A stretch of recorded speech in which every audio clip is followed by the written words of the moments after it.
Yes, sir. Yes, sir. Guys, we are live. Hey, everybody, what's happening? What's going on? What's going on? Come on in. Come on in. We want to give you all some. I know some have probably been waiting and looking for us and what's happening. So just want to give y'all a chance opportunity to come on in. Come on in. Come on in. We invite you in. We invite you in this evening. Join us. Come on in. Just want to give everybody a few seconds here to come on in to the room and to join us here.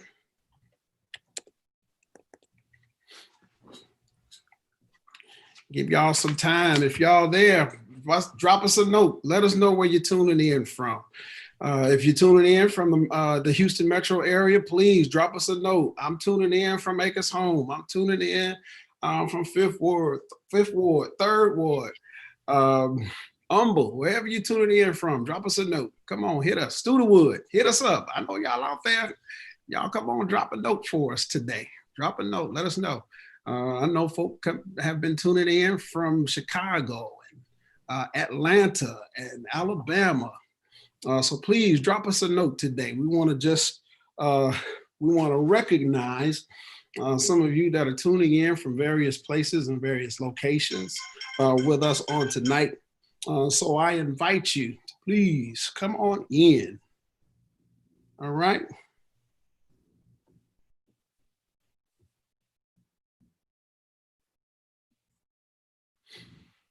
All right.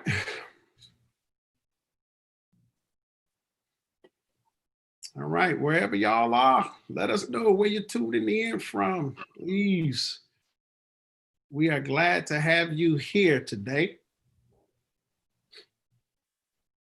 I'll give everybody a few more seconds here before we roll on in to tonight's conversation. I'm gonna give y'all a few more minutes here just before we roll into tonight's conversation.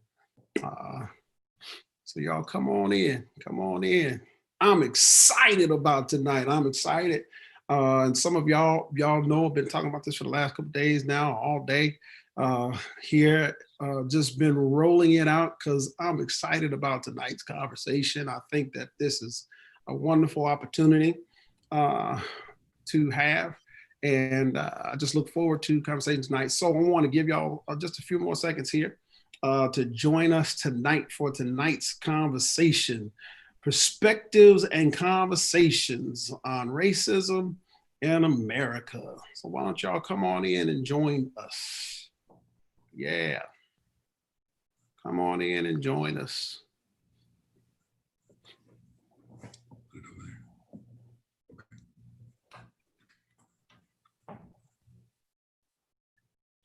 Glad to have you on. Glad to have y'all on.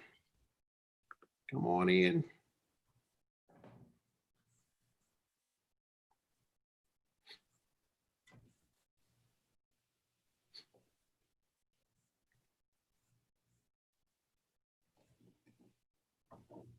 All right. Y'all come on in. Come on. It's about to go down right here.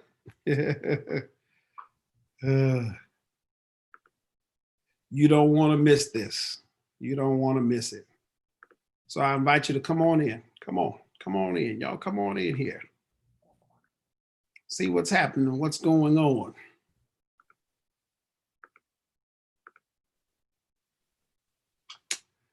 All right. Just before we go in, I want to open up with a word of prayer, as we always do each week that we have been doing this perspectives and conversations on racism in America. So I want to open up with a word of prayer. God, we thank you for this time. We thank you for this opportunity, Father, to share with the world our perspectives on what's happening in and around us, in our communities, in our cities, in our nation, and even in around the world. It is my prayer, dear Father, that you would bless this conversation, and it would be thought-provoking, that it would be eye-opening, that it will help us to see very practical ways of how we can bring unity together to eradicate some of the many of the negative issues that have been going on. These things that we ask in Jesus' name. Amen. Amen. Well, listen, so excited to have you all on with us on this evening. I am delighted tonight. Over the last couple of weeks, we've been talking and having conversation with a different group of individuals from our community to weigh in on the issues of racism that have stigmatized our society and even our world. And on the first week, we had the perspective of the pastors and had a panel of pastors, local pastors and those abroad that weighed in and provided some very practical insight as to what we could do, how we could get there, and even their understandings of what's happening, what's going on. And then the second week, we had the perspective of the African-American male and had some great conversation with a panel of brothers. And on last weekend, the African-American women's perspective and the ladies weighed in and had some great conversation with them in light of all that's going on. And this week, I am honored at the opportunity to share this with in conversation with our state representative of District 142, the one and the only state representative, Harold V. Dutton Jr., who accepted the invitation. And I want to just share with you just a little bit, for those of you that don't know who he is, you need to know who he is, because if you're from the Houston area, you would be familiar with the fact that he's a native of Fifth Ward, Texas, and a lifelong Democrat. Representative Harold Dutton's roots began in the Kelly courts. After graduating from Phyllis Wheatley High School, everybody say Phyllis Wheatley in the building. I got some of my members from my church went to Phyllis Wheatley. Dutton attended Texas Southern University, where he earned a BBA in accounting. His academic and professional achievements resulted in Dutton's designation as a distinguished alumnus by the TSU School of Business. For his service to the community, Representative Dutton was cited as an outstanding young man of America. He is a member of Kappa Alpha Psi fraternity and 32nd degree Mason. And a 32nd degree Mason, and is serving his 15th term in the Texas House of Representatives. Representative Dutton also holds the distinction of being the Texas longest serving member on the Public Education Committee. Dutton served as chairman of the Committee on Juvenile Justice and Family Issues, a member of the Corrections Committee, Select Committee on Higher and Public Education, Finance Committee on the Operation and Management of the Texas Youth Commission, the Committee on General Investigating and Ethics, the Insurance Committee, and the Committee on Appropriations. Additionally, Dutton is a member of the House Democratic Caucus, the steering committee of the House Research Organization, and previously served as chairman of the 25-member Harris County delegation. Representative Dutton is a graduate of the Thurgood Marshall School of Law, where he was inducted into Who's Who in American colleges and universities. Dutton, an adjunct professor at the TSU Law School, is a member of the Texas Bar Association, the Houston Bar Association, the Texas Trial Lawyers Association, and the American Association for Justice. Dutton operates the law offices of Harold V. Dutton Jr. and Associates, and specializes in the areas of civil rights, employment discrimination, and personal injury. Will you welcome tonight none other than State Representative Harold Dutton, please. Thank you, Pastor. I'm certainly glad to be here. This is a wonderful time to discuss, I think, the subject you had on mind, and I'm looking forward to the discussion. But I also want to say thank you for coming out and helping to feed people. We did that a couple of Saturdays ago, I believe it was now. Yes, sir. Yes, sir. And we had such a turnout that people have just come from everywhere to take advantage of the food sources we were giving out and the masks we were giving out. And it just goes to show that hey, sometimes you don't have church just on Sunday. That's right. That's right. Yes, sir. I believe that the church, the building is just a building, but we are the church, and the church operates in the field. That's exactly right. And I want to thank you for that. Thank you for your members who came out to volunteer to help. That was really touching to me just to see them there.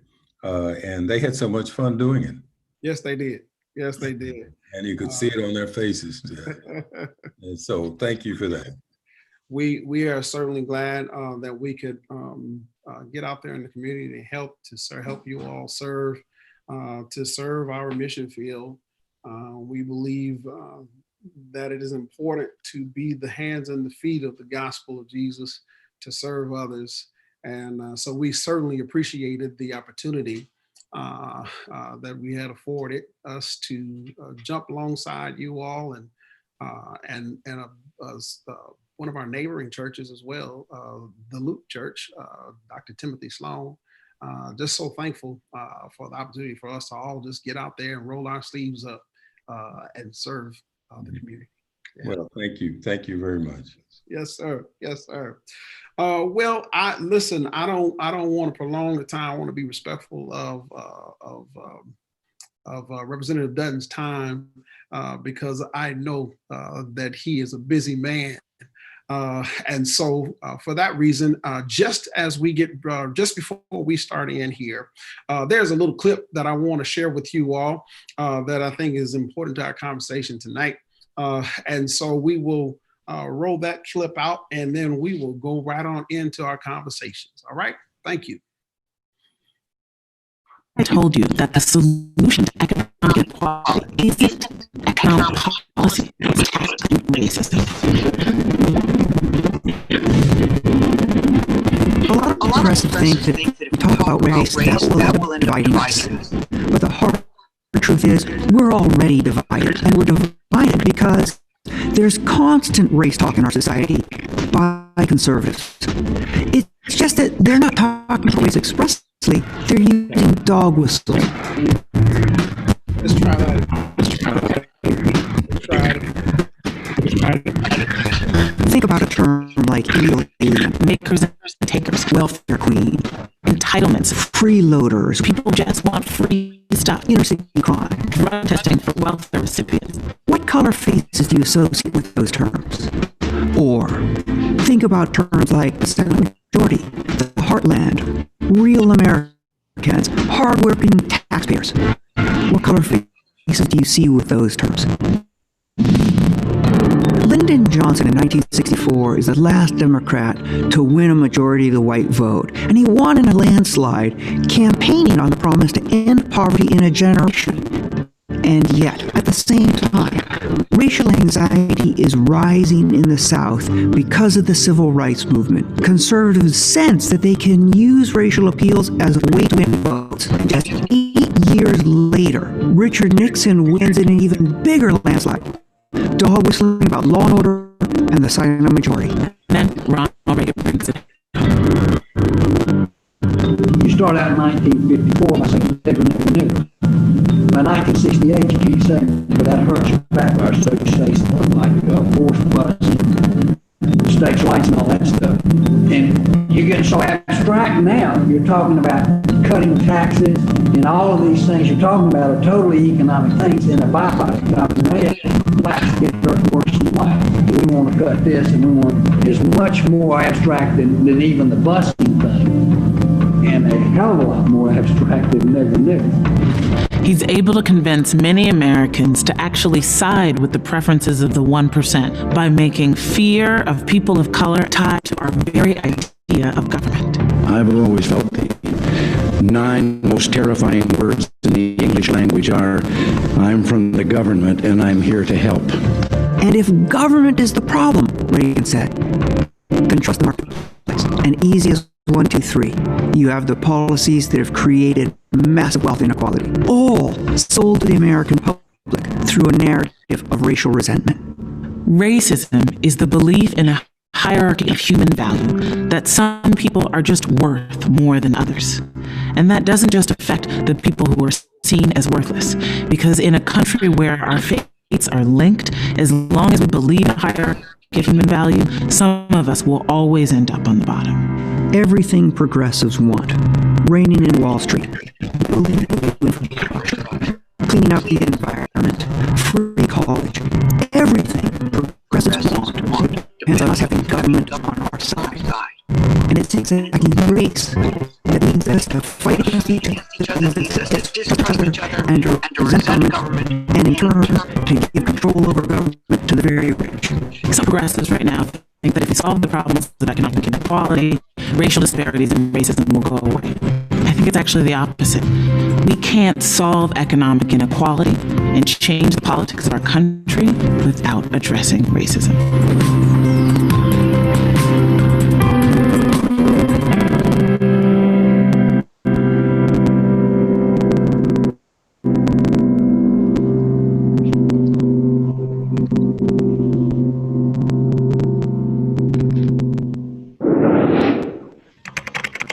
We're here tonight with State Representative Dutton of the 142nd District here in Houston area. And Representative Dutton, that video, if you all may have caught some of it, I understand we were having some technical issues here on my end at least. Basically what they're suggesting in this video is that the only way that we're able to basically address the issue of racism that exists in our world, in our country. And I don't need to go into all of the situations that have happened and have occurred, but they suggest basically that those issues of racism can only be addressed not by policy, but those issues of racism have to be, the issue has to be addressed in that we confront racism in itself. You cannot use policy for economic equality, but you have to address the issue of racism. How do you feel about that? Well, let me start this way, Pastor, and let me get everybody's attention, please, because I want them to be able to follow this. Where do you think racism comes from? Everything I know of has an origin, has a beginning, and if you understand that, you can probably deal with it better. Now, having gotten your attention, let me ask you to do one thing for me. Let's suppose you could live 400 years. Let's suppose you had lived 400 years and you had been enslaved for those 400 years. And think about what you must have felt, the things you must have done, the things you couldn't do, the things you had, because a person enslaving you, let's suppose they lived for 400 years as well. And you were enslaved all that time, and you couldn't even look this person in the eye, talk to them. You couldn't talk to them unless they said something to you. You couldn't look at them unless they looked at you. You had to do everything that they told you. You had to bow to them. You basically had to do everything they told you to do. Well, after 400 years, that certainly, I'm not a psychologist, but I think that would certainly have a big impact on your 400 years later, on how you would be and what you would be and what you would do and how you would do. But I think also, the point I want to make is this: it also had an impact on the people who were enslaving you, because these people saw you as not a person, but as property. You were no different than having a dog that was chained to the tree outside in front of the house. You were chattel. And so they could do anything with you they wanted to. They could step on you, spit on you, do whatever. They could be nice to you. They could be mean to you. They could be ugly to you. They could be treat you like one of the family. They could treat you like a dog. All of that was legal. And so for 400 years, that person that enslaved you developed certain thoughts and attitudes about you. Things that over that 400 years came to them to be acceptable about you in terms of their thinking about you. And so now let's go forward with the 400 years we have the Emancipation Proclamation. Emancipation Proclamation, which people like to say it freed the slaves. I don't think that's what it did. That's not what it did. But it freed, it said to the people who were enslaving you, they couldn't do that anymore. Yeah. That's what it said. It said, you can't, if you want to work for somebody for free for 400 years, you could do that. But that's your choice. But what the Emancipation Proclamation said was, no longer were you to the enslaver, that no longer were you going to be able to enslave these people. And so they said, okay, well, see, we don't have anything to do. Now, one of the things that didn't happen when the Emancipation Proclamation came along, while it's began to change the attitudes of those that were enslaved, it did nothing about the people attitudes who were the enslavers. It didn't change them. They were still of a mindset that you were chattel, you were property, you were something to be owned. You were not a person. So along came the 13th, 14th, and 15th Amendment, which tried to put that in the right perspective, but it didn't change the people's mind. It didn't change the enslavers' minds. The enslavers still had the thoughts of you just as they had when you were enslaved. So I don't mean to cut you off here, Representative, but in essence, in that there's a shaping of the mind, of the thinking. There's a psychology here. Exactly. That has been formed for 400 years. Exactly. And that's what we're dealing with now. I told somebody jokingly, but as I thought about it, it wasn't a joke. We need to build the free white people to free them from the past, because they've never been freed from it. There's still some of them who are stuck in that, whose attitudes were formed by that, and they still live by that. And so the thing that we're dealing with, as I said to the governor yesterday when I spoke to him, we were talking about police injustices toward Black people and where that comes from. And I was trying to explain to him that being a Black man, I can tell you that there's not a Black man over 20 years old who probably hadn't had a bad experience with a police officer.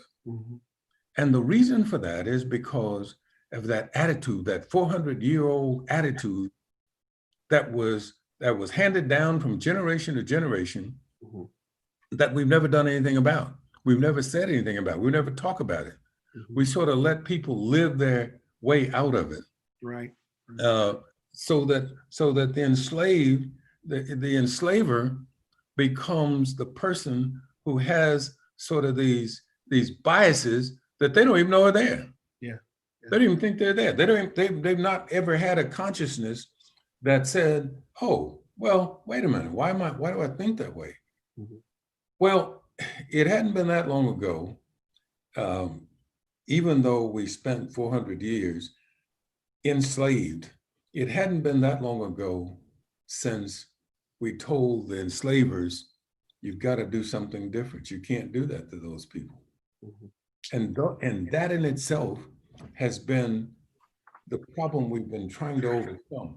When we talk about policing and how it's been negatively affecting in the Black community, I said to the governor that, look, Governor, you can't you know, the interactions of the police and the thoughts of the police are only one branch on this tree of racism. Mm-hmm. If you really want to get at racism, you're going to have to get at the trunk of this tree, because everything flows from that.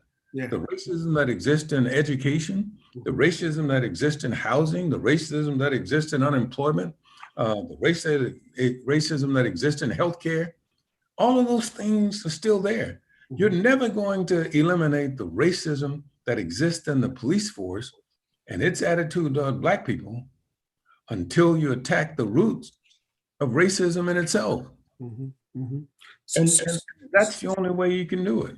So systemic racism pervades the entire criminal judicial system, from the street cop to the judiciary. You just so eloquently framed all of that, right? And so, as described in an article by Vox.com, it is the bias and violent policing, of course, but also lingering effects of segregation affecting education, right? Job opportunities. You mentioned the health system, right? The health system, right? And it's all, you have these multi-tiered wage systems that even exist, and I like to say that they are covert in so many ways, that they hide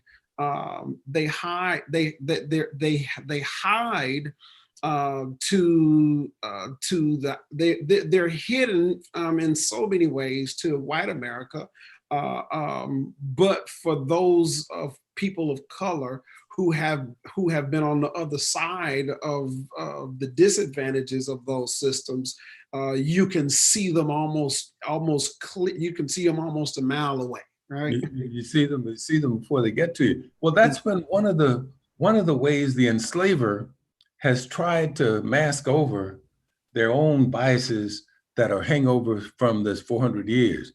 What they've done is tried to somehow or another hide it from you, and let it come out as being benign when we know that's not true. Mm-hmm. It's an attitude that surfaces that people are not really that conscious of, but it flows from the fact that we've had we've had policies in this country, for example, where the people in charge were essentially all the enslavers. And when they came together to write policy for the military, for example, they wrote a policy that said, well, they'll have a Black army and a white army. I thought that was crazy. But some people are like that. Some people think that. I'll tell you what somebody told me I think it was a joke. I hope it was a joke, but he was talking about this pastor, the white pastor, who decided to go over to a Black church, and he was up preaching, and he started off by telling them that he was glad to be there, and he was thinking about it when his religion, and thinking about how when he gets to heaven, he was going to get to sing with Peter and see John and see St. Peter himself. And when he got, and he was going to walk around heaven and walk around the streets of gold and do all of that. And he said, and before I do anything else, I was going to go over to the colored section. Now that's, wow. I thought, wow. Yeah. I like I said, I hope that was a joke. I can't remember where I got that from, but I hope that was a joke. Yeah. Because too many times people, even in religion, have prejudices that are hangovers from this 400 years. Yeah, yeah. I'll tell you, funny you mention that, because I had an experience once, probably right here in Texas, a church that shall remain unnamed. But it was an experience for me in the rural Texas community, where I walked in on a Sunday morning to minister at this particular church, and the Blacks were sitting on one side and the whites were sitting on the other. And I'm from Chicago, so coming from up north, for me into that situation, and I'm not saying that may not exist up north anywhere, but I hadn't never been exposed to anything like that. And for me, and this is 2006, 2005, 2006. I'm in my mind as a young man, I'm saying this is 2005 and y'all are still sitting as a segregated community. It is this thing of, okay, so the blacks no longer have to sit in the balcony of the church. Now you all can sit side by side on the main floor. That just messed me up. But you can't sit with us. I remember when I went to work for Conoco back in 1966. I was the first Black professional they hired. And so I got to work immediately trying to create an opportunity for Conoco to find and hire some more Black people. Mm-hmm. Well, I ended up finding 2 Black guys at Prairie View in engineering who came to Ponca City, Oklahoma, where I was, and we hired them. And I got Conoco to hire them for the summer. Well, my boss came to me one day and said, Harold, why are the only 3 Black guys in this company all sit together in the cafeteria? Mm-hmm. And I said to him, his name was Bob Davis, I will never forget him. I said, Bob, well, when we came in the lunchroom, you all were sitting together. If you had spread it out among all of the tables, we couldn't have done that. Mm-hmm. Yeah. So the fact of the matter is that there's more of y'all than it is of us. So if it was a problem, is you all causing it. Yeah. Mm-hmm. It's not the 3 Black guys that are here. Yeah.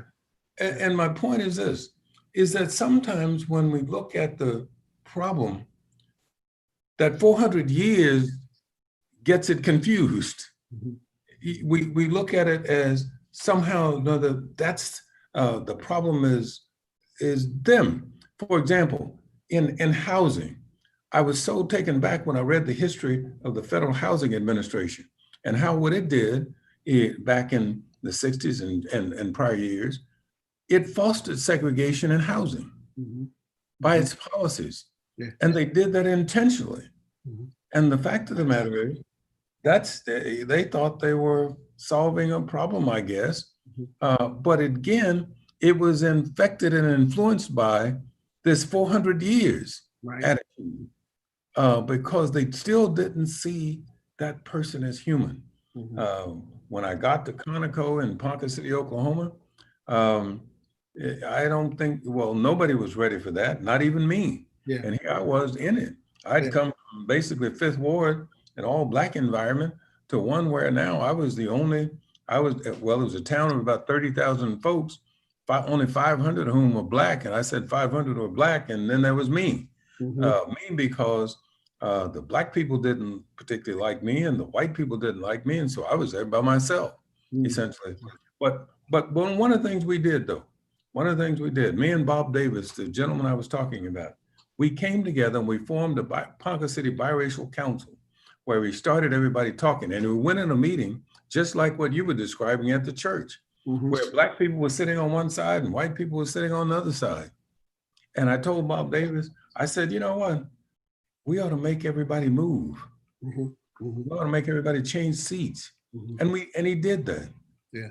And as a consequence, people got to know each other better, a whole lot better. Mm-hmm. And we realized that, wait a minute, this person is no different than the other person. Yeah. Yeah. Yeah. And so one of the things I continue to preach about this thing called racism is, I think racism is it is a player, right? Yes.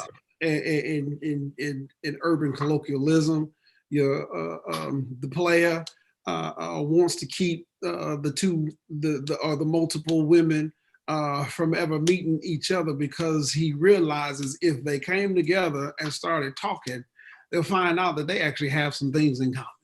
Well, and that he doesn't have the stroke that he thought he had. And he don't have the stroke that he thought he had. There you go. And so for me, racism is the perpetuated lie from generation to generation that continues to plague us and keep us from coming together to get to know one another. Because a pastor friend of mine, a white pastor, Anglo pastor, Pastor Matt Neely, we were talking about this the other day, and he made great sense of this for me. He said that, proximity breeds or nurtures compassion.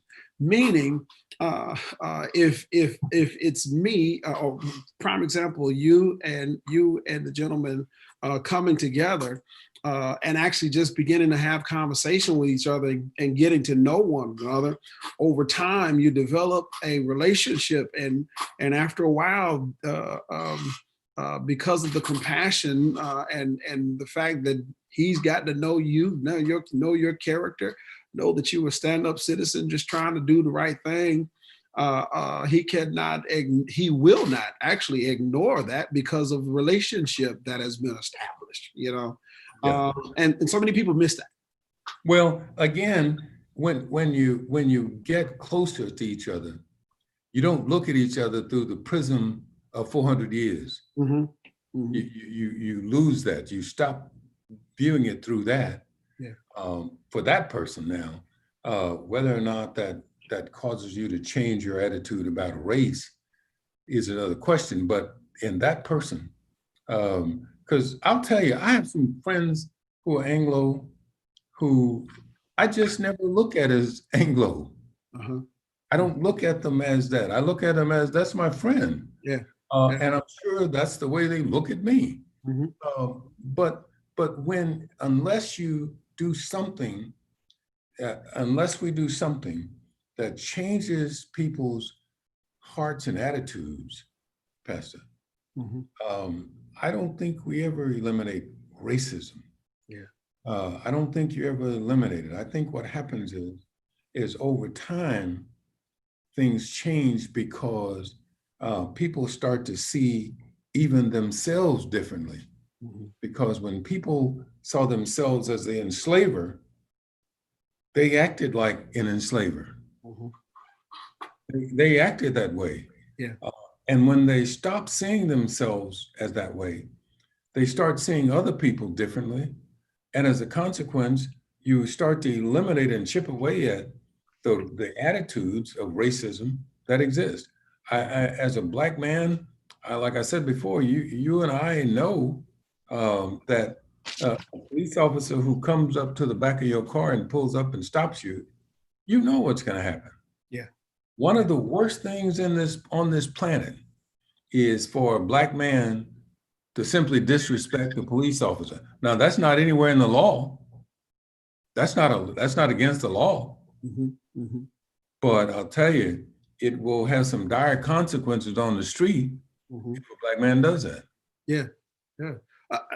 I'm glad you said that. It leads me to a question I wanted to, because as of April 2020 rather, data shows that the Texas Department of Criminal Justice, which oversees the Texas prison system, held 42,103 Black men in prison.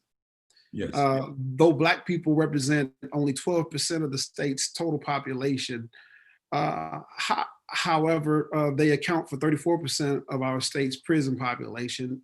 The numbers in Texas are not dissimilar from the number that we would find in other states across the U.S. Why do you think our Black men are being imprisoned at such a disproportionate rate? Well, again, let me go back to what I said earlier. The 400 years is present in terms of imprisonment, just like it is in terms of anything else in society you look at. If you look at, you could have the same statistics if you look at housing, or if you look at homelessness, or if you look at healthcare, if you look at education, if you look at the number of children who are being disciplined in school, you'll get the same number. Mm-hmm. You'll get the same kind of numbers. Mm-hmm. You don't get anything any different. And so I don't think it's necessarily endemic only to the Texas Department of Corrections as it is to our whole society. Mm-hmm. Because in order to correct it, you're not going to correct it looking at solely at the prison system. Mhm. You're going to have to look at every branch on this tree in order to change this tree. And the better outcome is going to be attacking the roots and the trunk of this tree, as opposed to trying to attack the limbs. So how do we get at the root? How do we get at the root of this tree? Like you said, 400 years of history. And to be honest, and I'll say I'll speak on this as a believer, as a from a biblical standpoint. Race issues did not start 400 years ago. Within the last 400 years. If anybody's ever read the Bible, you will know there was race issues starting all the way back in Genesis to Revelations, right? That's right. And it didn't end with the Emancipation Proclamation. It didn't. No. But how do you suggest? What is the suggestion there? We need to get at the root of this tree. How do we get it? I think the answer, I've been thinking about that. Let me put it this way. I don't have all the answers. I just know what I know and believe what I believe. And of course, I tell people this. I'm not a minister, pastor, you are, but I think that if I believe that the Bible is real, and I believe it is, it starts at Genesis, which is the beginning, and it goes to Revelation, which is the end. So where we are must be somewhere in the Bible. Right. I mean, where we are must be somewhere in there. And so my dad would say, son, there's nothing new under the sun. That's exactly right. That's what my mom would say, because it's all there. She would tell me, when you run out of things to talk about, go to the Bible, go read it. Yes, sir. Well, and so when you ask the question of how do we attack it, it's kind of like when Moses sent the spies out to look to see, and they came back and said the giants were there. And two of them, Joshua and Caleb, said, no. We can take this. We can do this. This is God's will. I think that once we put together the kind of attack on this program of racism that incorporates all the principles on which we live every day, that's going to be the success of it. We live every day to say certain things we take for granted that happen quite without us doing anything. But racism requires somebody to do something. You might be in your attitude, you might be racist in your attitude, but if you don't choose to do that, then it never shows up. Somehow or another, we've got to do something to help the enslavers, because that's where the fault lies at this point. And I'm not sure what that something is, but I do know this. I know that people who don't change become dinosaurs. And to the extent that people have thoughts, the racist thoughts, and you see some of them still have them. There are people running around saying they think that people are awful. I just responded on behalf of the Legislative Black Caucus, of which I'm the chair. I just responded to a gentleman, well, I call him that very loosely, but he left the governor a voicemail saying that the governor should call the National Guard down here and shoot to kill all the protesters. And that was his attitude. Wow. And I thought, is he really serious? In 2020, he thinks that's the solution to the problem. But yet, let me say this too. That same person has never done one thing to correct the problems that underlie the people in the street, underlie the protest of the people in the street. He's never done one thing to help that. He's never done anything. He sat silently while that's happened. And yet he thinks that the demonstrators ought to be killed. Listen, because see, for me, I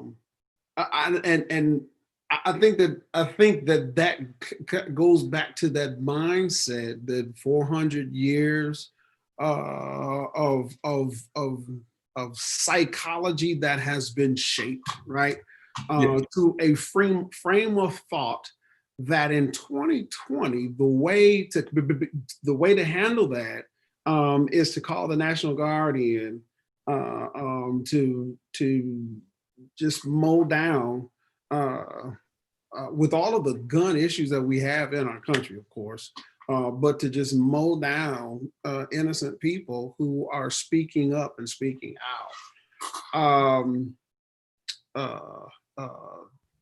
That speaks a lot to the generation of communication or tradition in that mindset that has been passed.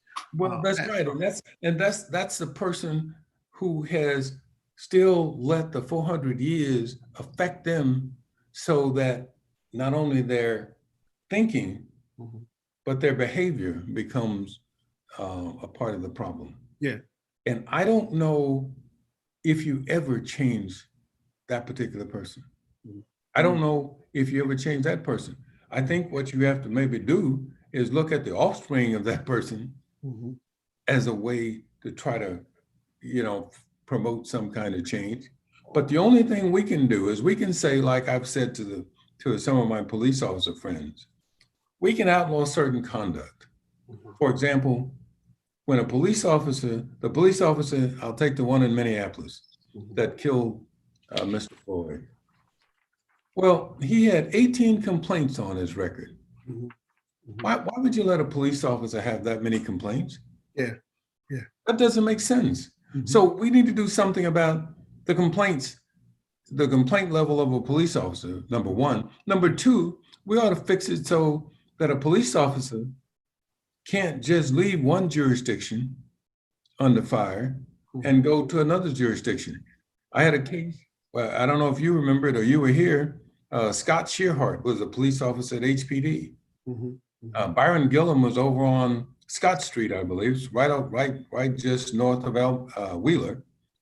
And Scott Shearhart went up, and Byron Gillum was a security guard. And so he was going to work or coming from work, I can't remember which, but he had his gun in the seat, and Scott Shearhart saw that gun and started shooting it. Never asked a word. I got the tape. I have the tape. And HPD fired Scott Shearhart. So Scott Shearhart went to a little town south of San Antonio here, got another job as a police officer. Within a couple of months, he had killed another guy. Jesus. And that's what I'm saying. I'm saying we might not be able to change their attitudes, but there are things we can do to change their behavior. And those are the things we need to do. Do you think, Representative, that defunding the police is, I don't think that defunding the police is the option, but what are your thoughts about that? Well, people mean different things when they say defund the police. Some people are suggesting that we don't need the police. Well, I don't adopt that attitude. I happen to represent some people that I've looked at and I said, thank God for police. But then some people think that because police officers are called out for things that ought not to be within their jurisdiction, mental health issues, for example. Well, I think, to some extent that may be right, but I think the better alternative is we ought to better train our police officers. We have to better decide who can be a police officer. Who can be a police officer? Because I tell them all the time that training is only good enough. You can try to train a cow, but he can't never be a horse. And so there's some people that come in that no amount of training's going to stop them from doing what they do and being who they are. So we've got to do a better job at selecting police officers, selecting who can be police officers, so that we at least know they've got the right temperament, so that when he walks up and a black guy says, the police officer says, well, what are you doing here? I'll give you a live example. I came home from Austin and I didn't get here in time to get my car from the shop. So I had to rent a car. So I went to the Hertz rent a car and I got a car. And when I walked out there to it, it had New York license plates on it. I thought, I don't want that car because I know what's going to happen. The police are going to stop me. So I went back in but the line was so long, I thought, well, I'm just here till Sunday. I'm here from Thursday until Sunday, so maybe I'll be all right. Sunday, when I left church, I was driving, I was at the corner of Cavalcade and 59. I made a right turn, and when I made a right turn, the police officer came behind me, pulled me over and stopped me, and walked up to the car and said, do you have I said, officer, let me say this to you. I realize you're a police, you have everything that indicates you're a Houston police officer. You have a uniform on, your gun, your car. I said, but what you don't recognize is that I'm a lawyer. And what you need to do is stop and start by telling me what you stopped me for. He says to me, well, I stopped you because you didn't use your signal. I said, that's a bunch of crock. You know, I had my signal on. He said, well, yeah, you had your right turn signal on, but when you got in the left lane, you didn't use your left signal. I said, officer, I turned into the left lane. I didn't get over into the lane. I turned into that lane. How was I supposed to? And he says to me, well, I don't want to argue with you. I said, well, I don't argue with you. I didn't stop you. You stopped me. So I give him my license and stuff. And he goes to the car, comes back, and he says, look, I'm going to give you a warning. I said, I don't want a warning. I want a ticket. If I broke the law, then you should give me a ticket, just like you would most people.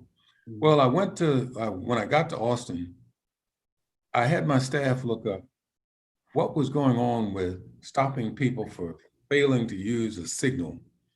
And we had something, and I may have the numbers a little bit different, but I think the point is the same. When we looked at it, we had about, one year, we had about 44,000 people in Texas who were stopped for failing to use a turn signal. Wow. But yet we only had 1,100 tickets written. Wow. Now, and I said, well, wait a minute. That means they're probably stopping people as a pretext for trying to get to somewhere else, for trying to make something else happen. So my point though is this, Pastor, we can't change some of these people who are in existence now, their attitude, but we can change the behavior by legislating certain bills. And we're working as a caucus, we're working to try to come up with those. And I suspect that in the next month, we will have those. We will have a press conference where we'll be able to announce that the Legislative Black Caucus, here are the points that we're going to be looking at the next session to try to pass bills. Some of these problems the Legislative Black Caucus has been working on for years. And I don't have to tell you, just like I said earlier, racism doesn't stop at the door of the Capitol. Yeah, it comes into the Capitol too. So a lot of the things that we have been trying to do as a caucus has been fought by people whose attitudes were racist. I will just put it that way, whose attitudes were racist. You know, as my good friend Jarvis Johnson always says, we have this Confederate Heroes Day. Well, how would a Confederate be a hero? I mean, considering what they were fighting for. Yeah, it makes no sense. I mean, it's kind of like the Germans having all kinds of things for Hitler. I mean, that wouldn't make sense. Right. It makes sense to anybody. But the other problem is we don't have access to certain kinds of things that demonstrate that. Well, for example, have you ever seen a statue to Harriet Tubman? Well, I haven't. Nope. I haven't. I mean, the things that she did. I mean, I haven't seen one to Paul Robeson, for example. I've never seen one for Paul Robeson, and yet Fannie Lou Hamer. I mean, you go down the list, right? Yeah, you could go down the list and Ella Baker, yeah. but we have all these Confederate people who were fighting on the wrong side of a war, on the wrong side of history. And if you go back and you look at the time period in which these monuments themselves were being advocated and being placed around town, it's not a coincidence to the timing of them. And there were some people suggesting that, hey, this is kind of like sticking it in your eye. You may be free, but we're going to let you know that we're still in charge. So there's these hanging of artifacts or that serve as reminders that we still run this and Right. want to instill fear. And the enslaver is still the enslaver. And we want to let you know that you're still being enslaved. And I refuse to call them, call people slaves, but they were enslaved is what they were. Right. But at the same time, these things were done in a way to negatively affect Black people. Yes, sir. And so I applaud. I was taking a look at my street out here. It's Jewett, and I think it was named for a guy who was a judge, who was one of these people that his conduct demonstrated that he had a dislike for Black people, and so that's something that I'm glad is changing. We're taking a better look at it. Because history is kind of funny. I gave a speech on 19th of June, and I said, the people who ought to be celebrating 19th of June were the enslavers. That's who really ought to be celebrating it. Because to have your knee on our neck for 400 years means you got to stay there too. Yes, sir. Yes. It means, means you can't get away either. So now we're saying you can go, okay? And for many of us, it's been having to do it in spite of it, in spite of the fact there are people who complain about affirmative action, for example. They don't understand affirmative action. They think it's somehow or another taking the place of somebody else, just like some people think that Black people getting freedom is like an apple pie. If they get a piece, then there'll be a lot less for them. They don't realize that that's not the way freedom exists. Freedom doesn't exist like a pie, that if somebody else gets theirs, you don't have enough of yours. That's not true. Right. But that's the mentality that some of these enslavers had during that whole time of Reconstruction, and that has gone on for not only 400 years, but it's still a hangover today. At the core of that, I hear the greed, right? And that I have to have more, and nothing ever satisfies greed, because all you want is more, selfishly want more for yourself. Well, that's true in a sense, Pastor, but I think it's more than that, because it's not that you only want more, but you don't want somebody else to have more, because you think that means you'll have less. Yeah. And the reality is that is simply not the case. As we elevate the lowest of us, we raise the highest of us. Yes, sir. And so that's the whole point. That's where we've got to get to. Yeah. And the fact that we can do more together, but as long as we stand on opposite ends of the scope, we'll never reach the potential that we actually have. That's true, and that's why a lot of times if I'm writing, and I know you see it, I see a lot of Black men on a corner just doing nothing. Yeah. And I wonder what God placed in that person that we didn't get the benefit of, that we didn't get the benefit of as a society, because we didn't educate them, for example. Yeah. We didn't do what we should have for that person. And so what God invested in that person means we don't get it as a society. Yes, I sir. just think that's, and that's the way I look at them now. Mhm.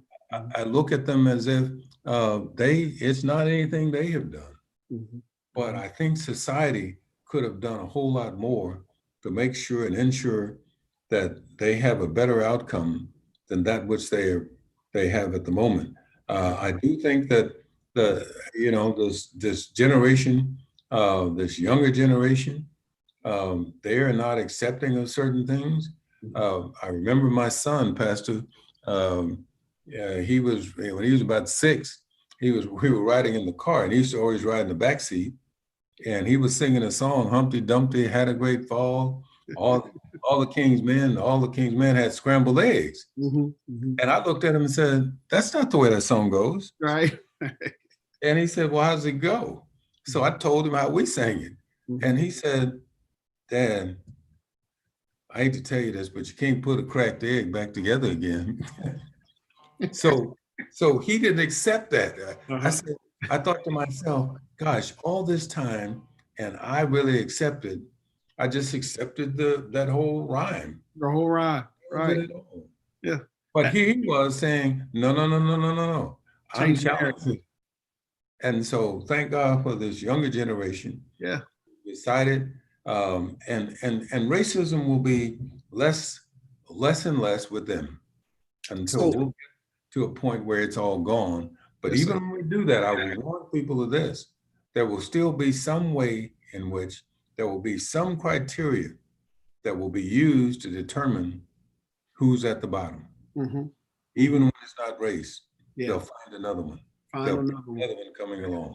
So to your point, in essence, what your son was in challenging, he's saying we're changing the narrative.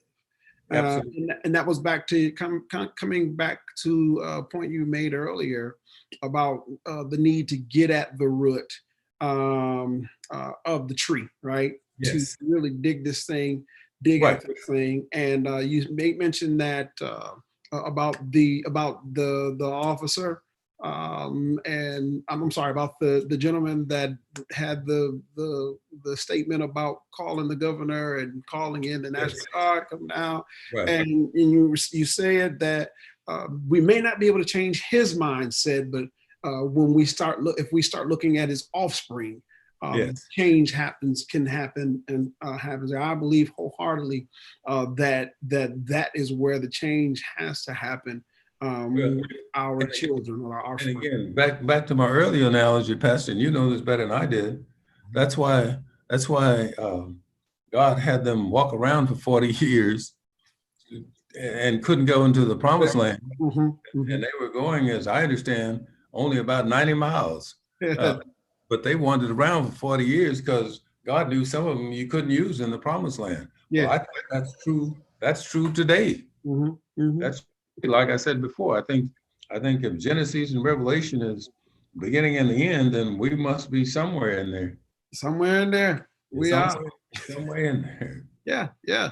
I think that you're right, man. That it is important for us to look at right now, this 21st century, that the young people have a golden opportunity. I imagine you experienced and witnessed the civil rights movement. Yes. You are a huge proponent of the civil rights movement. Lived through it. I worked at a place downtown called the Lamar Coffee Shop that Black people couldn't come in at the time. It was right across the street from Foley's. Black people couldn't come in that restaurant and eat.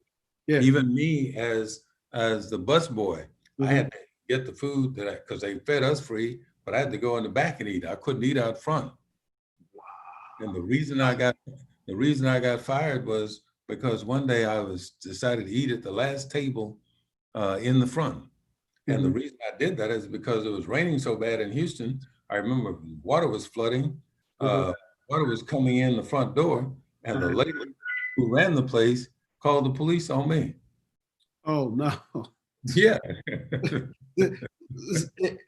Like when you look at that, you look at how far we've come, but just how far we have to go. Yes. Yes. And thank God we're not where we used to be, Mhm. but hopefully God will stay with us till we get where we ought to be. Where we ought to be. Yeah. After George Floyd's murder, we saw a groundswell of protesters speaking out, Yes. about racism, about the, police brutality, which of course just kind of raised awareness to all of the other systematic issues of racism that we've not dealt with or confronted. And what really encourages me was to see that it was not just it was not just African American protesters, Absolutely. and not just in Houston, throughout the world, around the country, of course. Yes. It wasn't just African American, but when you looked at the television or when you got out there to the protest, you saw black, white, brown, Yep. everybody out Yeah, there. everybody. And I imagine that looked totally different from what it looked back then, In the 60s. Yeah. I mean, we had some people in the 60s who were from another persuasion, but not nearly enough of them. And this time, I believe it is going to be targeted toward the systemic change that's needed for in all of these areas that I talked about, because people have decided that, look, this makes no sense. This makes absolutely no sense. And with the killing of George Floyd, that was like the flame, the flicker of the flame that started a whole forest fire. Because now we have everybody all over the world being involved. And same to the United States. And the guy we have in the presidency, I think you'll have to have another shot me on another show to talk about him, because I think he's a relic of the past. I think his thoughts are a relic of the past. I think his actions are a relic of the past. And I think that's where he's going, hopefully, in the past. Because he's one of those got to walk around for 40 years and not get to the promised land, because he's not got the right mindset that takes him forward. He's got the only mindset to take him backward and to take us backwards if we listen to him. So considering that, knowing that you're seeing diversity in the protests, and of course COVID-19 has just kind of really challenged the motion of protests going forward. But at the forefront of all of this, you saw young people too.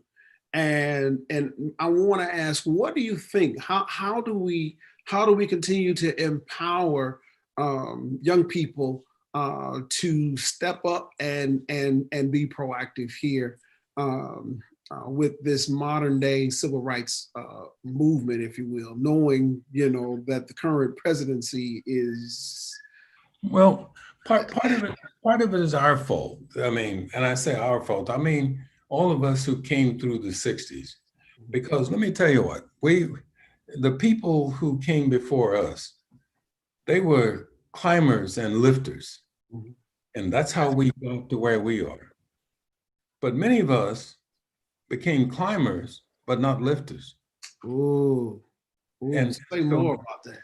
So as a consequence, what happened was that we assumed, not rightfully, that since we had opened the door, that would be all we need to do.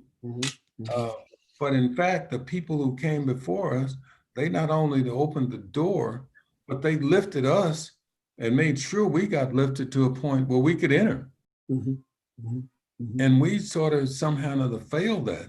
So I think what we've got to do is we've got to make sure that we say to our children and to our children's children we've got to plant in them the seed that they can do it. There are no failures except when you don't try. Yeah. That we can do just about anything we put our mind to do. Yeah, I tell people at Wheatley, one of the Fulbright scholars I knew was a guy named Marion Ford. I understand there may have been one or two other Fulbright scholars that came from Wheatley, but Marion Ford was a person who I was so happy to always be around because he could do everything. He could do everything. I mean, he spoke 5 different languages, one of which was Mandarin fluently. He was a periodontist. He graduated, I think, the top of his class in dental school. You know, he was just one of those people that could do it. The Robert Tapscott of the world. He was one of my mentors. He was kind of like my dad away from home. And he could do everything. He went to Tennessee State, and he played on the football team. He wasn't but 154 pounds, and he made All-American. He could play the piano. He could play just about every instrument. He could sing. He could swim. He could dance. I mean, it wasn't anything. And so he taught us to do that. And somehow or another, there's been a disconnect between us and all of the youth coming behind us, so that they're not quite sure sometimes who they are and where they are. Who they are and where they are. Yes. Man, that's good. That's good. There's a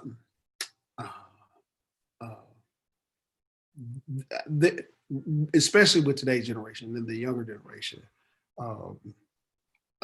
there's this major challenge with pulling a lot of them in, given the challenges with technology. I always say, you know, to parents, you know, you're trying to communicate with their teenagers who have cell phones, this, that, and other, and they're frustrated because the teenagers won't talk to them, you know, they won't respond. Yeah, listen, back in the day, if mama said it one time, you was like, yes, ma'am. She called your name once, right? Well, I tell people all the time, we all got phones now. I remember when we didn't have phones, and when we got phones, we had party lines, but we communicated better. We did. My mother could go to the door of the house, and she could holler out my name, not knowing where I was. Your mother did that too? Yes. And when I went into somebody, they'd say, "Hey man, your mama looking for you." Called you. And I know I had to go home. Yeah. And I might be a mile away somewhere. Yep. I didn't hear you, but they heard it, and they told me your mama called and pass the message down. Yeah, and we communicated. So we have this National Night Out, which you may have participated in. I tell people at that all the time. One of the reasons we got to have it now is because people don't know their next door neighbors because they're not out. And the reason they're not out is because back then we didn't have air conditioning, so we had to be out. Yeah, exactly. And so we knew everybody in the neighborhood. Right. We were outside until it got dark. That's the only time you went in. Yeah. That's the only time you went in the house. Yeah. And yet we've progressed. Sometimes I say we progress to regress. To regress. Yeah. And that's what I hear you saying when you say that those that have come before us, yourself included, yes. Being a part of the civil rights movement, we stand on your shoulders. You worked hard to lift us up, and I think it's important that we jump in and we connect in and not miss this opportunity to impact or affect that necessary. All we have to do is think we can. Yes, we can. Yeah. And I believe that we can. I believe like Joshua and Caleb did when they went and they came back and they say, we can. Yes, sir. We can. There's nothing stopping us. They may be bigger than us, but they're not bigger than our God. They're not. No, they're not. No, they're not. Representative Dutton, I just want to say thank you. Listen, I want to, if anybody has any questions, I didn't see any questions on the chat lines here, but if you had a question, now is the time. If you had a question for Representative Dutton, please drop that in the chat section.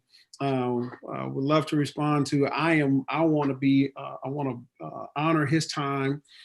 He has poured out so much in this last hour or so that I think that we all can take and we can run with for generations to come. I think it's been some excellent wisdom, nuggets of wisdom that have been dropped in this conversation. If you missed it, you can always go back and watch it. How about that? Thank you, Pastor. And if they would like to, they can call me at my office at 713-692-9192. That's 713-691-9192. Okay, 713-692-9192. Awesome. Y'all got it. Listen, you heard it from the man himself. If you want to get in contact with him, please give him a call. Have a question about, any of this, please give him a call. We've heard, we've read so much, we've listened at everything. Representative Dutton, I don't have nobody's dropping any questions. So I want to just ask you as we draw to a close here, what are some of your final thoughts to the community? Well, let me first say I hope everybody's being safe in the health environment that we're in. I think it's important to follow the health advice that you're given about staying home if you have to. If you have to go out, always wear your mask and social distance if you can. If you can't, but wear the mask. I hope that at some point we'll get to the other side of this. I'm not sure that that we'll ever go back to the way we were. I think we'll have to make a new normal, but I think we'll be all right. When I looked at, I was with a young lady not too long ago who was 105 years old. And that means she had come through the Spanish pandemic, and we talked about that a little bit. Wow. Yeah. And she said, well, she just knew what she had to do, did what she had to do. And I think that was advice that she was giving everybody to do what you have to do to stay safe. Mm-hmm. Don't, if you don't have to. But again, on July 14th, there's an election. And I'm encouraging people to go to the polls. If you haven't voted early, go to the polls and vote. And I would appreciate a vote for Harold Dutton for State Representative District 142. It's been fantastic for me. A boy coming from Kelly Courts all the way to the state capitol. And I don't want anybody to think that it was a straight line for me. It was kind of zigs and a lot of zags in it. But I've appreciated the opportunity to serve. And this is a community and people that I love. And I've always been here and I'll always be there. And I'm here to help. And so if I can, be sure and let me know what I can do to help. And God bless all of you. Amen. You all know we are Journey of Faith. We are 501c3. So y'all know we cannot tell you who to vote for, how to vote for. However, I want to thank you all for tuning in. I want to thank Representative Dutton once again. I am humbled that he would take out of his time in his busy schedule with all that he has on his plate to sit with me to have some discussion around the issues that are happening, going on and around our world. And I am thankful once again to him for dropping so many nuggets of wisdom here on tonight. Once again, if you would like to reach out to him, his number, he gave his number a few seconds ago. When we end this, you can go back and rewind and you can find it. That's the great thing about technology, is that you can go back and find it. Representative Dutton, once again, thank you again, sir. And And your thank you, Pastor, and I'll look forward to working. likewise. All right. I think we lost him. All right, listen. We love y'all. Tune in. We are continuing Perspectives and Conversations. Got a couple other great things coming up and happening. We are excited once again for you tuning in to this program from week to week. Our team has been working so hard behind the scenes.